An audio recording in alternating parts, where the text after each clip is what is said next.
Hi, today I'm going to teach you some of my favorite things or tips in Procreate. So let's start with the canvas. First, create your own canvases. That's the best you can do. You can name them as you wish.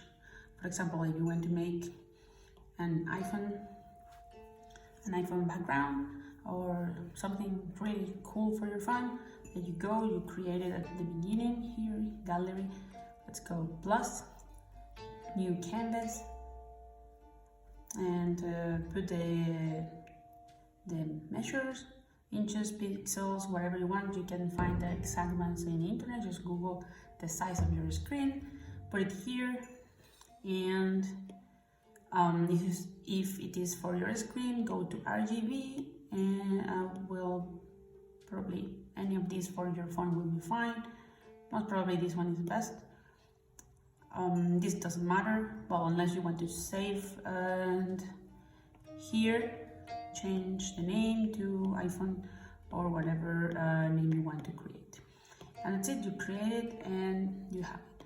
Okay, another thing I really like is these menus. So I can access my brushes.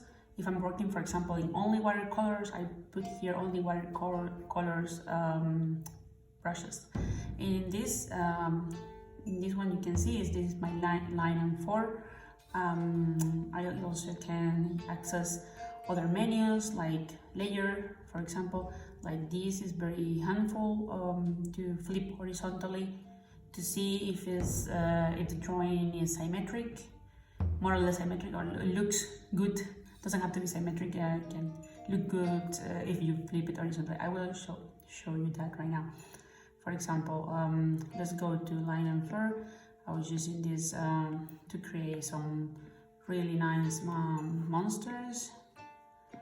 I was using that one, and this, okay. And let's see how it looks to the other side. Then you go and flip horizontally to see how your canvas looks if it's in the other way, and flip back. This is very useful, and the way to create this, you go here, preferences, and go to gesture controls, and here you can decide what to do with that button. I decided to be my quick menu shortcut. So if I go here, I have a menu. Some people decide it with 3 fingers, 2 fingers, but I decided, like, I already got used to the other gestures, so I decided that button was going to be my quick menu. I really like it, so you just have to go here, quick menu, and select it to create these menus. And that's one thing I really like. Also, you can create new menus. Here, you click on the center, click a new menu, and of course you can change, I don't know, this is let's use this test, and there is no action here, so no action. And here you click, right, long press, and you can select the action you want. You can do, for example, undo, redo. You can select a specific brush. That's the one I was talking about. For example, for 4, I was using, like, I don't know, curly hair. Maybe let's do, like, I don't know, fluffy, a fluffy one. Let's try that one. How fluffy? This is for carpet fluffies. Okay, so this is an example of what you can do with menus. That's the one thing I love. Another thing is, let's say you like the palette you're using. You just click here in the top of colors, click and drop. Sometimes it doesn't work, I don't know why. Okay, here in the middle, you grab it and you have it. You can have then your palette like this. And for going back to the normal one, just close it here. That's another thing I use a lot. And another thing I really like to do is, let's say you're drawing. Let me go to my favorite. This is for line art because you can press and have a different width. So let's say you're doing this and you decide you want this line closer to this one. So there are many ways to do it, right? But let's say you just want to push a little bit this part. So only this and not push the rest.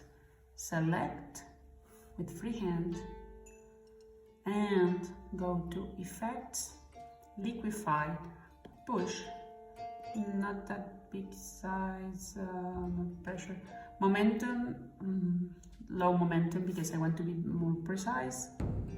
And then you go, you can like start moving. This is helpful in some drawings. And I don't know, this is just for a test for showing you how it works.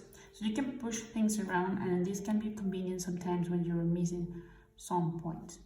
So these are my favorite tricks so far, and one I already shared in another video is that let's say you're drawing with this and want to use the same for erasing. Right now I don't have that eraser.